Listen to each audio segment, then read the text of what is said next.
जब भी डॉक्टर आपको इंजेक्शन लगाते हैं तो आपने गौर किया होगा कि डॉक्टर जब भी इंजेक्शन लगाते हैं तो उसके अंदर की एयर निकाल देते हैं, या फिर जब भी आपको बॉटल चढ़ाते हैं मतलब आईवी फूड जब चढ़ाते हैं तो आईवी साइड से पूरी की पूरी जो एयर रहती है, जो पूरी बबल्स रहते हैं उसे निकाल देते हैं। तो आखिर ऐसा क्यों करते हैं डॉक्टर्स लोग कि इंजेक्शन लगाते समय उसके अंदर की जो भी एयर आई हुई है उसको निकाल देते हैं। और चलिए ठीक है, आपको ये भी मालूम होगा कि ये निकालना बहुत जरूरी रहता है, तो लेकिन निकालना जरूरी क्यों होता है? चाहे आईवी इंजेक्शन दे रहे हो चाहे आईएम इंजेक्शन दे रहे हो, एयर को निकालते ही डॉक्टर लोग। तो इसका वास्तविक कारण क्या होता है? क्या भैया अगर एयर से भरा इंजेक्शन, मतलब सपोज किसी इंजेक्शन में अगर एयर का बबल्स है, उस इंजेक्शन को हम लगा दें तो ये क्या होगा हमारे शरीर के अंदर?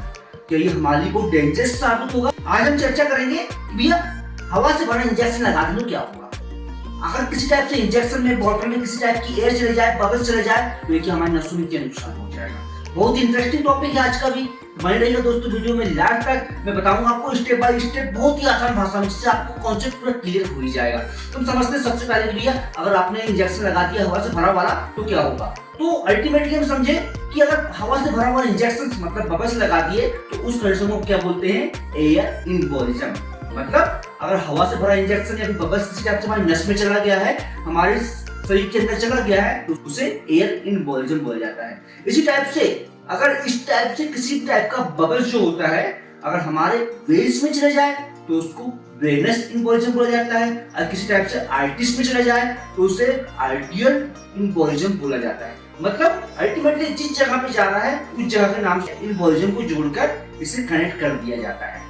तो भैया जब भी इंजेक्शन लगाते हैं डॉक्टर, तो आपने गौर किया है कि भैया पूरी एयर को निकाल देते हैं, या फिर किसी डॉक्टर ने नहीं निकाला है आप उसको बोलते हैं अरे भैया आपने एयर तो निकाला नहीं डॉक्टर साहब, आपने तब आप एयर निकालो। कई अरबी डॉक्टर होते हैं जो कई बार जल्दबाजी के चक्कर में एयर को नहीं निकालते। तो आप अगर सामने हैं तो इस चीज को जरूर गौर कीजिए कि इंजेक्शन से बॉटल से एयर निकालना कितना जरूरी है। मैं आपको बताऊंगा कि अब इस वीडियो में कितना जरूरी है अपनी बॉटल से इंजेक्शन से एयर को निकालना। अब एक उदाहरण के माध्यम से हम थोड़ा सा समझते हैं। आप थोड़ा सा इमेजिन कीजिए, है ना, उदाहरण समझिए। आप एक नहर है, नहर में लगभग 5-7 फीट की एक नहर है। 5-7 फीट की नहर से पानी का प्रवाह हो रहा है, पानी बह रहा है वहां से। तो उस कंडीशन में आपने क्या किया, किसी मशीन की सहायता से अगर 5-7 फीट लगभग चौड़ी नहर है तो उसमें आपने लगभग 3 फीट 4 फीट का आपने एक पत्थर रख दिया। 3-4 फीट का आपने पत्थर रख दिया तो पानी का प्रवाह तो बना हुआ है, लेकिन कहां से? आजू बाजू से, क्योंकि आपने बीच में रख दिया उस पत्थर को या फिर साइड में रख दिया पत्थर को, तो जितनी जगह बची हुई 2 फीट 3 फीट की वहां से पानी का प्रवाह होगा, लेकिन फिर भी डिस्टर्बमेंट होगा ही। अब थोड़ा सा और इमेजिन कीजिए, 7 फीट की नहर है आपकी। अब 7 फीट की नहर में आपने मशीन की सहायता से 7 फीट चौड़ा पत्थर वहां पे रख दिया है। अब उससे क्या होगा? पानी जाना अल्टीमेटली रुक जाएगा, मतलब पानी का प्रवाह पूरा का पूरा रुक जाएगा। ठीक इसी तरह से हमारी नसों में भी इस टाइप से होता है। अगर बबल से भरा हुआ इंजेक्शन मतलब हवा वाला इंजेक्शन अगर हमारी नसों में डाल दिया जाए तो उसमें बबल्स बन जाएगा हमारी नसों में। हमारी नसों से लगातार खून का प्रवाह, लगातार खून बहता रहता है हमारी नसों से।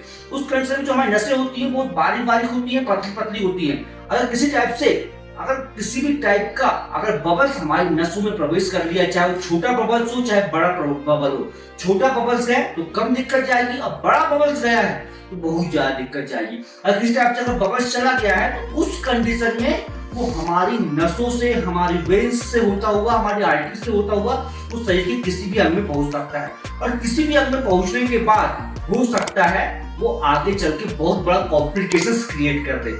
मतलब सपोज आपकी नसों के माध्यम से गया वो एयर बबल्स जाता गया और कहीं ना कहीं जाके, क्योंकि खून की सप्लाई तो उसने रोक दिया है, तो खून के प्रेशर से वो आगे बढ़ते जाएगा और पता नहीं कि भैया किस जगह पहुंचने वाला है वो। अगर वो किसी टाइप से हो सकता है कि ब्रेन में पहुंच जाए, हो सकता है लंग्स में पहुंच जाए, हो सकता है हार्ट में पहुंच जाए। अल्टीमेटली जहां भी पहुंच जाएगा वो वहां पहुंच के उस अंग को नुकसान पहुंचा ही देगा अल्टीमेटली। अगर किसी टाइप से वो हमारे लंग्स में गया तो रेस्पिरेटरी फेलियर के चांस बढ़ जाते हैं। अगर किसी टाइप से वो हमारे हार्ट में गया है तो हार्ट अटैक का चांस बहुत ज्यादा बढ़ जाता है। अगर किसी टाइप से ब्रेन में गया है तो ब्रेन के अंतर्गत हमारा ब्रेन स्ट्रोक का खतरा बढ़ जाता है। मतलब अल्टीमेटली अगर जिस अंग में गया है वो वहां जाके बहुत बड़ा कॉम्प्लिकेशंस क्रिएट कर सकता है। इसलिए मैक्सिमम आप जहां भी देखते हैं डॉक्टर्स को इंजेक्शन लगाते समय पूरी एयर को निकालते हैं, तो भैया कारण यही होता है, क्योंकि अगर एयर चले गई, अगर छोटा बबल्स गया है तो कोई ज्यादा टेंशन नहीं भी है, क्योंकि उसको इन्वेस्टिगेशन के माध्यम से या कोई छोटी मोटी ट्रीटमेंट या फिर अच्छी ट्रीटमेंट के माध्यम से हम उसको ठीक कर सकते हैं। लेकिन अगर बड़ा बबल धोखे से चला गया है तो आपके पास इतना टाइम नहीं बचेगा कि आप पेशेंट को बचा सको। अगर बड़ा बबल चला गया है तो उस कंडीशन में तुरंत बहुत बड़ा कोई प्राण घातक कोई चीज हो सकती है।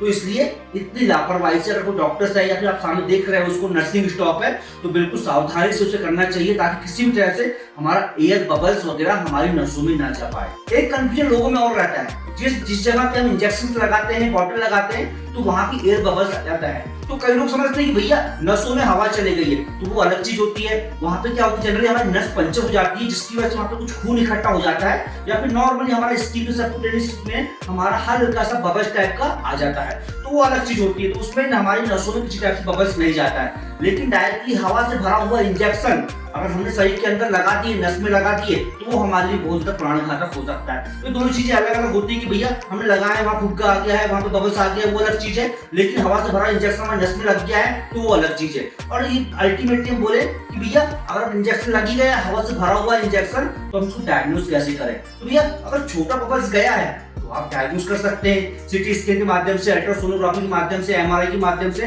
लेकिन बड़ा बबल्स गया है तो बड़ा बबल्स को डायग्नोज करने के लिए आपके पास टाइम नहीं मिलने वाला है। इसलिए लापरवाही नहीं करना है, सावधानी ही सुरक्षा है इसमें। तो ठीक है, धोखे से अगर चला ही गया तो उसका ट्रीटमेंट क्या हो सकता है। तो ट्रीटमेंट के लिए भैया अल्टीमेटली बहुत टफ ट्रीटमेंट होता है। अब अल्टीमेटली क्या हुआ, आपकी नसों के अंदर जब बबल्स चला गया तो उसने खून को, ऑक्सीजन को, सबको अवरुद्ध कर दिया, मतलब उसको रोक दिया जाने के लिए। तो हमारे पर्टिकुलर हमारे जिस ऑर्गन्स में ऑक्सीजन जाना चाहिए, हमारी न्यूट्रिएंट्स जाना चाहिए, वो जाना रुक गया। तो उस कंडीशन में शरीर में क्या होता है, हमारे शरीर के अंदर पूरी पूरी ऑक्सीजन की कमी होने लगती है। तो उस टाइम पे सांस फूलना, चक्कर आना, इस टाइप की चीजें हमें लक्षण दिखाई देने लगते हैं। क्योंकि कैसे पहचाने भैया ना कि भैया अगर सांस फूलने लगी है तो इंजेक्शन जैसे लगी है तो समझिए कुछ ना कुछ कॉम्प्लिकेशंस, कुछ ना कुछ गड़बड़ी हो गई है। तो उस आधार पर ट्रीटमेंट करने के लिए हमें बहुत ज्यादा HBOT ट्रीटमेंट की आवश्यकता पड़ती है। मतलब HBOT मतलब हाइपरबैरिक ऑक्सीजन थेरेपी।